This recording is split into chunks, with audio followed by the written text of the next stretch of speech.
Welcome back to another edition of the Pierce the Canvas podcast. This is Pierce here with another huge week of AEW Dynamite. And of course, this was no ordinary just Dynamite episode. This was the first week of the 2 week series for Fyter Fest. And what a hell of a show.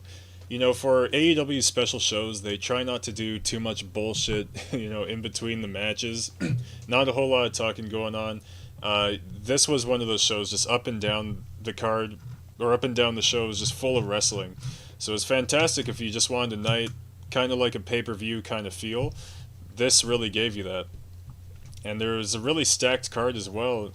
Not only was it just full of matches, but full of amazing matches too. We had Jon Moxley versus Carl Anderson for the U.S. Heavyweight Championship, New Japan U.S. Heavyweight Championship, as well as we had Christian Cage versus Matt Hardy, which I, for some reason, thought was going to be happening on the pay-per-view, but we got it today, and it was pretty much a pay-per-view caliber match. Absolutely loved it.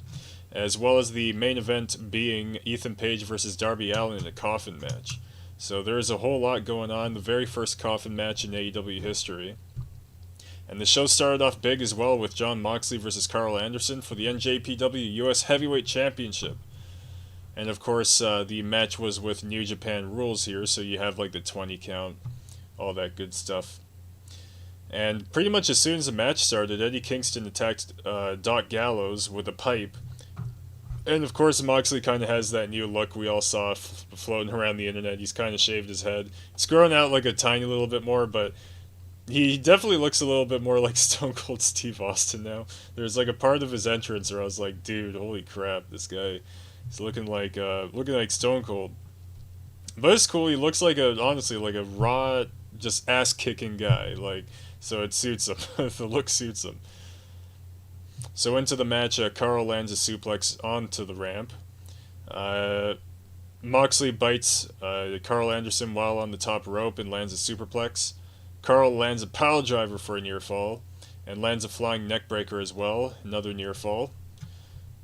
Carl lands his signature cutter and able to land another, that also led to a near fall. And then for the end of the match, for the finish, Jon Moxley was able to reverse a top rope cutter, lands his paradigm shift for the win. And it's awesome having Jon Moxley back. Obviously, since he had his daughter recently, this is his first match back. And they didn't make it too big a deal or anything. He just came out, wrestled a great match, and it's awesome to have him back. And next segment, we went backstage, and Lance Archer was hanging out with Jake Roberts.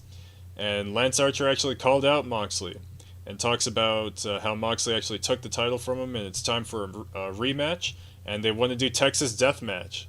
So they're basically going to do the same match that they did at Tokyo Dome a couple of years ago. They're going to be doing that next week on Fyter Fest Night 2, so really looking forward to that. And afterwards, we had Alex Abrahantes with Andrade after his victory against Matt Sydal from last week. And he basically says that Andrade is going to be kicking down the forbidden doors everywhere and win championships all over the world. So really cool stuff. So obviously we know Andrade isn't locked into an AEW exclusive deal or anything of the sort. So we're going to be seeing him all over the place. Really excited to see what he does.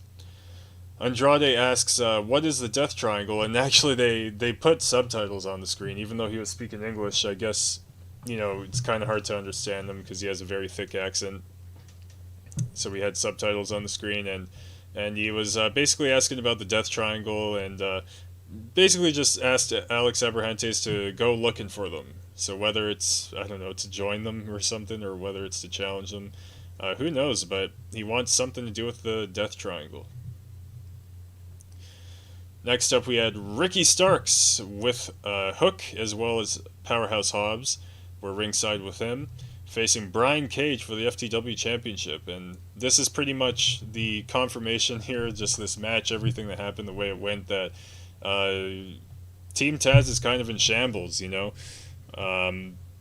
Definitely looks like Brian Cage is trying to get out of there and kind of just do stuff on his own. So now it's really just down to Ricky Starks, Hook, and Hobbs.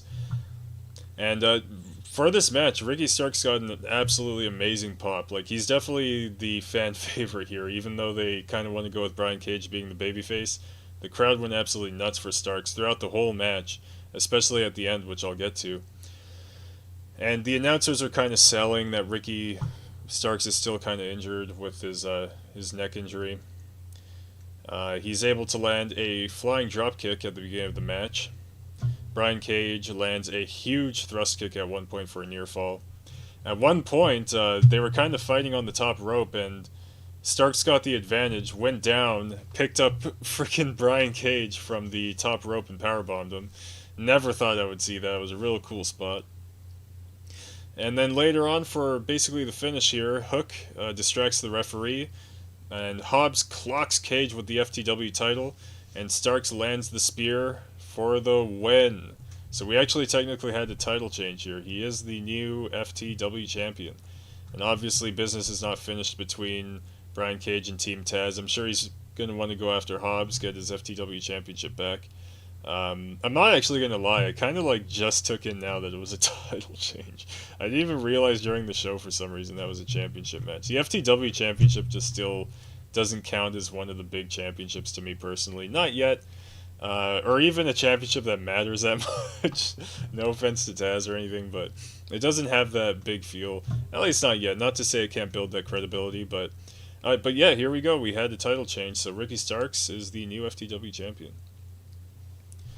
And actually, I also missed a big spot. For some reason, it was out of order here. During the match before the finish, Brian Cage actually landed an F5 to Ricky Starks as well. So, missed that spot. But yeah, Ricky Starks won.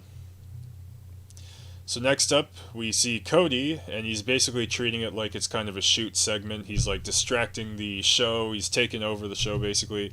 He takes a headset from the announce desk, and he begins to kind of condemn Malachi Black for kicking a 62-year-old Arn Anderson. He requests a mic and heads to the ring, and basically just calls out Malachi Black, says that he wants to fight now. It's Fyter Fest, and I'm wanting to fight, or something like that.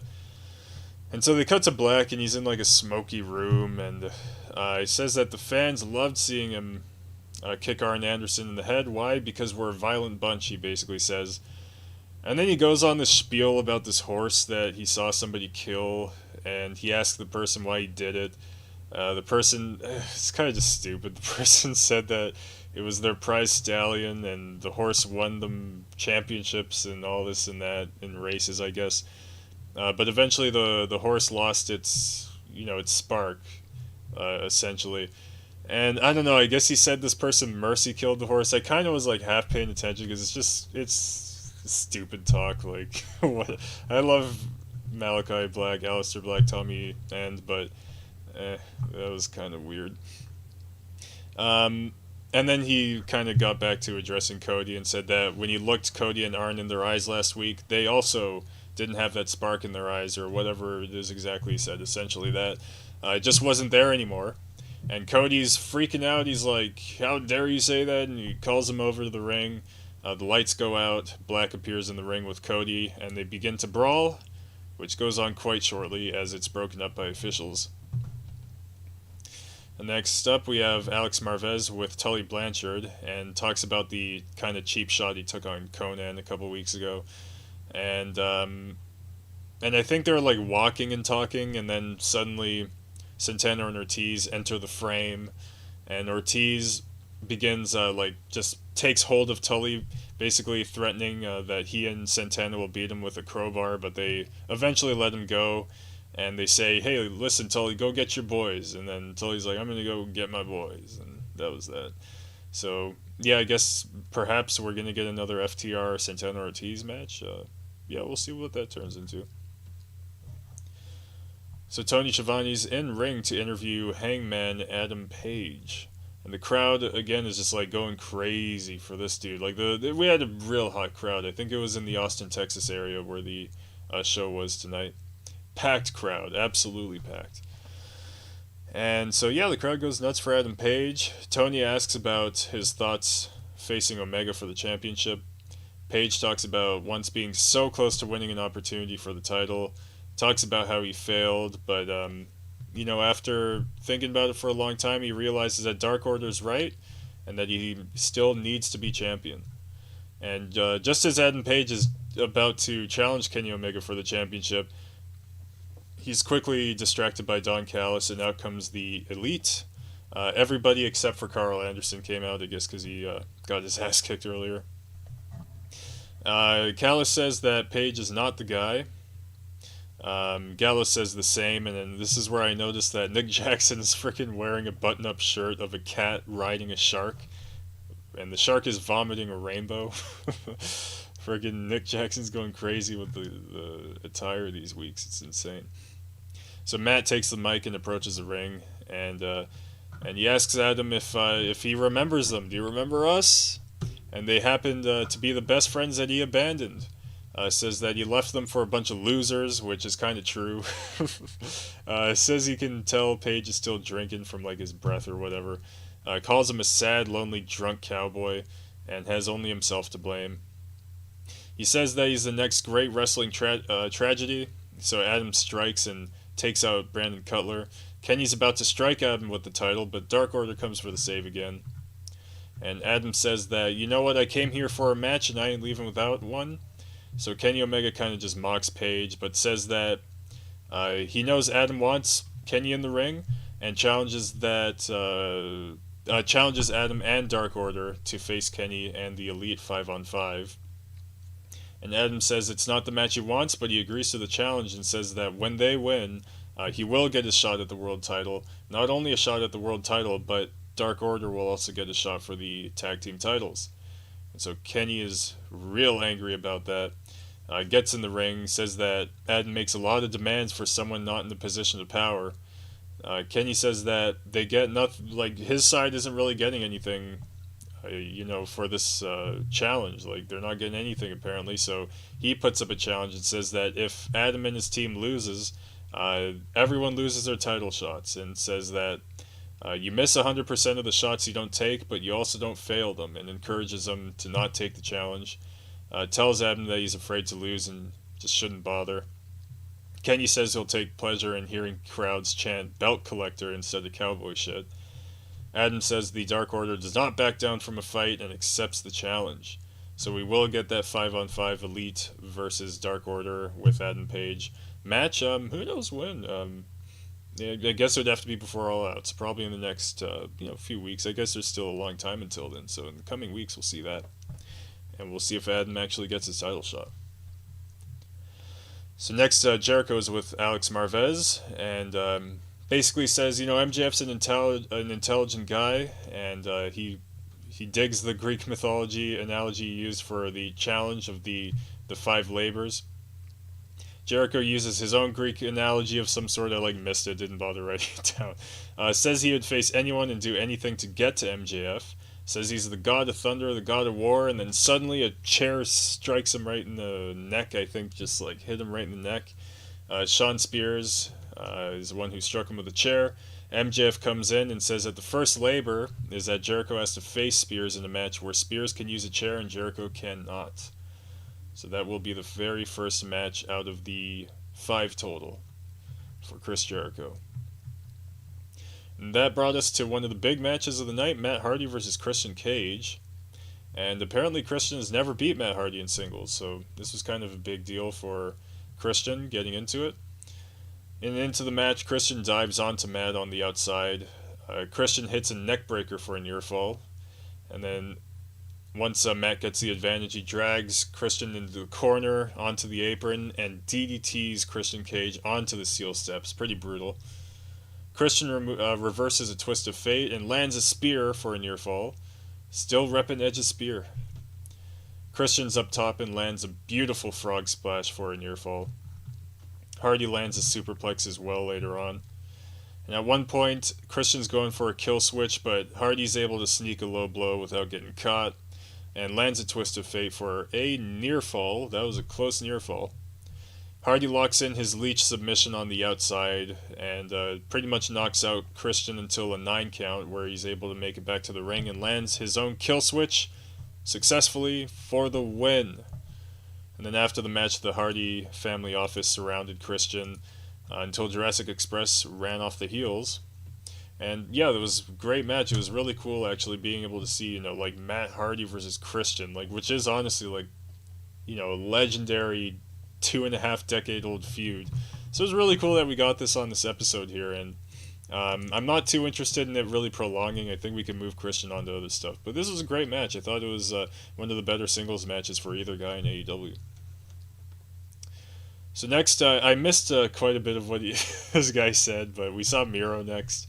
And I think he was talking biblically, basically, like talking about how he's God's favorite champion, and he's showing off his belt, and it's got a white strap now. So looks like they changed up the TNT title yet again. I guess it's always just going to change. It's never going to just stay the same. It looks really cool though. It looks great. It's kind of like when they, put the white strap on the Intercontinental Championship in WWE. It's kind of that feel. Like you got that classic belt kind of feel with it. It looks really nice. I like it. And so we heard a bit from Miro. And then next up we have Toni in ring for a Britt Baker interview before her match with Nyla Rose, which I think is next week. Toni addresses that, Nyla put Baker through a table. Baker responds to that saying that she'd been through worse. But ultimately, the bleeding stops, the wounds heal, says that she has no fear, and says what's more daunting is is keeping Nyla Rose relevant. So she's like burying her opponent before the match. She does acknowledge that she's lost to Nyla Rose before, but says that she's now in a league of her own, and says that gives some respect to Vicky Guerrero, saying that her last name will always keep her relevant in pro wrestling, but not her client. So she's literally just burying her opponent. Imagine if Nyla Rose wins. It's like after she just got buried like that. Says the title isn't going anywhere and that she's the hottest thing in pro wrestling. And then Vicky and Nyla got a few words in. Vicky saying that Britt's days are numbered as champion and that she'll shove something up her ass. I don't know what she's going to shove up there, but she said something. Nyla says that she'll give her a world-class ass whooping. So we see Jon Moxley backstage responding to Lance Archer's earlier challenge, and says that he said it once before, he'll say it again, that no one beats Lance Archer, you only survive Lance Archer. John says that he's never stopped coming after him, but he's not the hunted, he is the hunter. Moxley himself is the hunter and calls himself the only boogeyman in NJPW and AEW, and says that the Texas Deathmatch 2 is on for next week. So that's 2 title defenses in a row for Moxley week after week. And next up we got Wheeler Yuta, whoever that is, with the Best Friends versus Sammy Guevara. No, I don't know anything about Wheeler Yuta. I looked him up. There's not a lot to find either. Like, I think he's in Beyond Wrestling or something like that. I thought he was probably in New Japan or something, but I really don't know where this guy came from and why exactly he's having a match on AEW Dynamite. It might just be me. Maybe there's like something glaringly obvious I'm missing out on. And also like why Sammy Guevara is facing him, because he's kind of in this Pinnacle Inner Circle storyline, right? So this had nothing to do with that at all. This entire match just like completely ignored that whole feud. So coming from like a real booking standpoint, this maybe could have just been like a dark match or something, but it was great having Sammy wrestle a singles match on Dynamite. It was alright while it lasted. And for some reason, like, they were showing that the Bunny and the Blade were in the audience, like, watching on as the match goes, but they never got involved, and they were never mentioned again for the match. It was just, like, a lot of bizarre, like, stuff surrounding this match for me, personally. But once again, the crowd loses it for Sammy Guevara. This crowd was just hot all night. Fantastic crowd. And they absolutely lost it for Sammy. He's able to land a power slam and an awesome shooting star press. Basically, I think he tried like a moonsault, and then you know how Andrade does that moonsault, the person rolls, and then he does a standing moonsault. So Guevara did a moonsault, the guy rolls away, he did the standing moonsault, landed on his feet, and then did a standing shooting star press. Oh, it was awesome. It was really great. Guevara attempts an actual shooting star press from the top rope, but eats knees from Wheeler Yuta. Wheeler lands a flying dropkick as well as a splash dive for a near fall. And for the finish, Sammy lands one of those crazy springboard cutters where he just jumps off of rope to rope and then just does the cutter. And then he landed his GTH for the win. So really, it was a great few minutes. I didn't feel like my time was being wasted or anything. I just don't really see why it happened at all. And again, like they never went back to the Blade and the Bunny. They're just in the audience for whatever reason. Okay. So Tony's with QT Marshall. This is a waste of time, man. I was like mad. I was like, why the hell is this guy on my screen? So he's just with QT, and QT's talking about, oh, I pinned Cody before, you should respect me or whatever, and then he pours his coffee onto Shivani. I don't care. And then we got Yuka Sakazaki versus Penelope Ford. So yeah, Yuka Sakazaki's back. We haven't seen her since February, I believe. She competed in that women's championship tournament on the Japanese side. I think she made it back to the States at one point and wrestled in Daly's place a few times. But it's great having her back. She is back full time. She did move to the United States, so we're not going to be missing out on Yuka Sakazaki. Thankfully, I love her work. So I got no spots of Penelope's here.